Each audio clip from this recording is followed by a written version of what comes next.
500 700 1400 करोड़ का जिनका टर्नओवर है, ऐसी बड़ी बड़ी कोचिंग जो है उनको भी। और अगर अभी भी आप वही गलती कर रहे हो एग्जाम से कुछ दिन पहले तक, अगर यही एनटीए हाथ पकड़ते हैं, तुम्हारा मोदी जी हाथ पकड़ते हैं, जेई मेंस जनवरी अटेम्प्ट को आप किसी सेमीफाइनल मैच के, जेई मेंस 2023 में बच्चे वही मिस्टेक कर रहे हैं जो कि उन्होंने 2022 में किया था। बिल्कुल जेई मेंस पोस्टपोन को लेके बिल्कुल कैंपेन चला रहे, पता नहीं क्या क्या कर रहे हैं। और मैं ये वीडियो किसी मेंटर या टीचर के पॉइंट ऑफ व्यू से नहीं, बल्कि आपके परिवार के सदस्य, आपके फैमिली मेंबर के पॉइंट ऑफ व्यू से बता रहा हूं। अगर मेरे फैमिली में कोई जेई एग्जाम दे रहा होता और वो ऐसी हरकतें कर रहा होता तो मैं उसे क्या बोलता, पागल हो क्या? या रियली जनवरी अटेम्प्ट में बिल्कुल यही आपको बोलने का मन कर रहा है। आप में से कई सारे बच्चों को पागल हो गया। मैं अभी आपको समझाने वाला हूं कि यहां क्या होने वाला है और आप कैसे एग्जाम को बढ़िया कर सकते हैं और क्या नहीं करना है। फर्स्ट ऑफ ऑल, आप जेई मेंस के पोस्टपोन को लेके पता नहीं कौन कौन सा ट्विटर कैंपेन क्या क्या चला दिए। जेई मेंस 2023 का जो जनवरी अटेम्प्ट होगा वो पोस्टपोन होगा। पोस्टपोन हुआ क्या?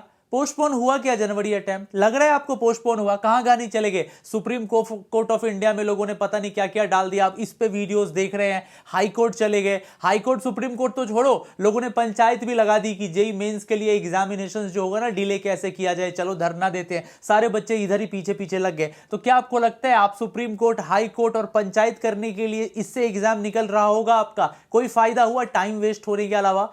कुछ भी फायदा नहीं हुआ ना। 75% क्राइटेरिया जेई मेंस 2023, इसको लेके पता नहीं क्या क्या क्या क्या हुआ। इतने सारे अभियान चलाए गए, इतना सारा क्या नहीं किया गया। आपने क्या किया? माफी तक मांग ली, लोगों ने माफी मांग ली जेई मेंस से। एनटीए हाथ पकड़ते हैं, तुम्हारा मोदी जी हाथ पकड़ते हैं, प्लीज हमारा हाथ जोड़ के हम निवेदन करते हैं, हमारा 75% क्राइटेरिया खत्म कर दो। कुछ इससे फर्क पड़ने वाला है क्या? क्राइटेरिया कैसे क्या होगा इस पर भी हम बात करेंगे। हाथ जोड़ना तो छोड़िए, आपने सत्य नमन, आपने बिल्कुल पैर पकड़ लिए अथॉरिटी की कि 75% क्राइटेरिया हटा दीजिए। कुछ अभी आपको होता हुआ इस पर नजर आ रहा है क्या? क्या होगा वो भी मैं आपको बताऊंगा, कैसे स्मार्ट वे में आपको चलना है, टाइम वेस्ट नहीं करना, वो भी हम आपको बताएंगे। ठीक है, देखो एक्चुअली क्या है, अगर मैं आपको बोलूं आपने हाथ जोड़ लिए, पैर पकड़ लिए, सुप्रीम कोर्ट तक पहुंच गए, हाई कोर्ट तक पहुंच गए, मुखिया पंचायत सब आपने कर लिया, बस एक चीज नहीं की कि स्मार्ट बच्चे के जैसे पढ़ाई नहीं की। और अगर अभी भी आप वही गलती कर रहे हो एग्जाम से कुछ दिन पहले तक, अगर यही सब कर रहे हो, मैं बता रहा हूं टाइम बर्बाद कर रहे हो। आपको यह करना जो स्मार्ट बच्चा कर रहा है, समझ रहे हो? अपने गोल्स, अपने विजन, अपने ट्रेनिंग, अपने स्किल्स, अपने करियर पे ध्यान देना है। इसके लिए आप पढ़ाई की, समझ रहे हो मेरी बात? ये जितने भी चीजें चलाई जाती है ना, आपका टाइम वेस्ट करने के लिए होता है। मैं अपने खास तौर पे उन सीरियस बच्चे में से भी 10% बच्चे ऐसे होते हैं जो डाइवर्ट हो जाते हैं। डाइवर्ट नहीं होना है, आपको अपने काम से मतलब रखना है। और जहां तक बात रही 75% क्राइटेरिया की, या जो आपका अटेम्प्ट जेई मेंस का फर्स्ट अटेम्प्ट है, मेरा क्या ओपिनियन है, अब मैं आपको कुछ दिल से बताता हूं, सुनना बहुत ध्यान से। पहली चीज तो मेरा ये ओपिनियन है कि जेई मेंस जनवरी अटेम्प्ट को आप किसी सेमीफाइनल मैच के जैसा देखें। अगर आपको लगता है कि आपके इस अटेम्प्ट में जितने प्रिपरेशन हो चुके हैं आप उतना ही दीजिएगा, नेक्स्ट अटेम्प्ट को अच्छे से दे दीजिए। क्या फर्क पड़ने जा रहा है कि जनवरी अटेम्प्ट में ही हमको अपना सब कुछ देना है? पहले भी तो जेई मेंस हुआ करता था, नहीं हुआ करता था क्या?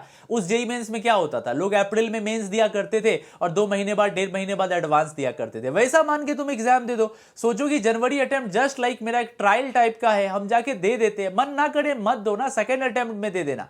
इतना ज्यादा पैनिक होने की क्या जरूरत है कि हम पोस्टपोन कर देंगे, पोस्टपोन कर देंगे? अपनी बुद्धि तो लगाओ, खुद भी तो समझदार हो। कब तक लोगों के बहकाने पे बहकते रहोगे? क्या कर रहे हो तुम?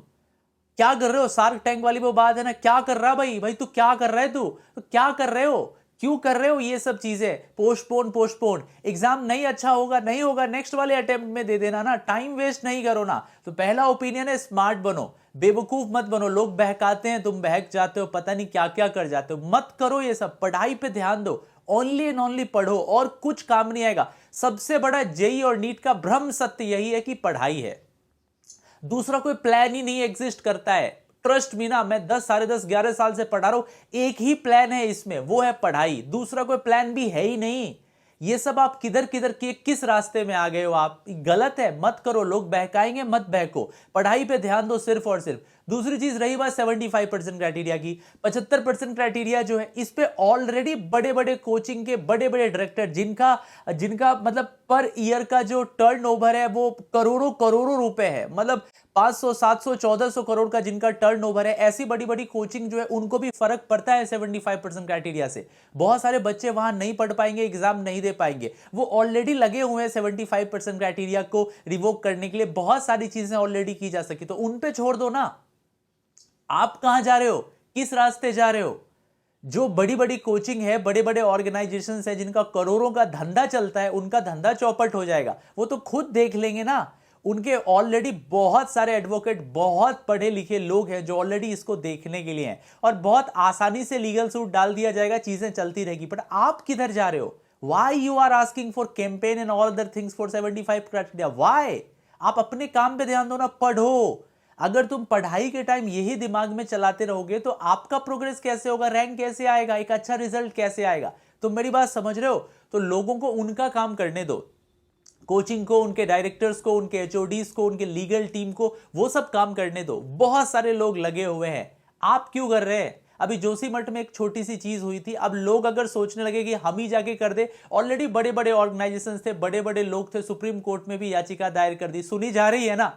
तो लोग ऑलरेडी लगे हुए हैं इसके लिए। आप अपने काम से मतलब रखें। पॉइंट यहां पे जेई में ये है कि आप अपने पढ़ाई से मतलब रखें। हर एक चीज के लिए लोग बने हुए हैं, वो अपना काम पूरी ईमानदारी से कर रहे हैं। आपको एक ही काम ईमानदारी से करना है, वो पढ़ना है। जितने दिन भी बचे हुए हैं उस पर बहुत मेहनत कीजिए, रिवीजन कीजिए, जितना पढ़ लिया है उसी से जाके एग्जाम दीजिए। सेकंड अटेम्प्ट में बढ़िया दे दीजिएगा, फर्स्ट अगर बढ़िया जा रहा है तो अच्छी बात है, और बहुत बढ़िया। तो मैं बस यही बोलना चाहूंगा, मेहनत करिए और स्मार्ट बनिए, चालाक नहीं बनिएगा, कोई भी बुद्धू बना के चला जाएगा। आई होप आपको वीडियो बहुत पसंद आई होगी। मुलाकात आप सबसे बहुत जल्दी होती है।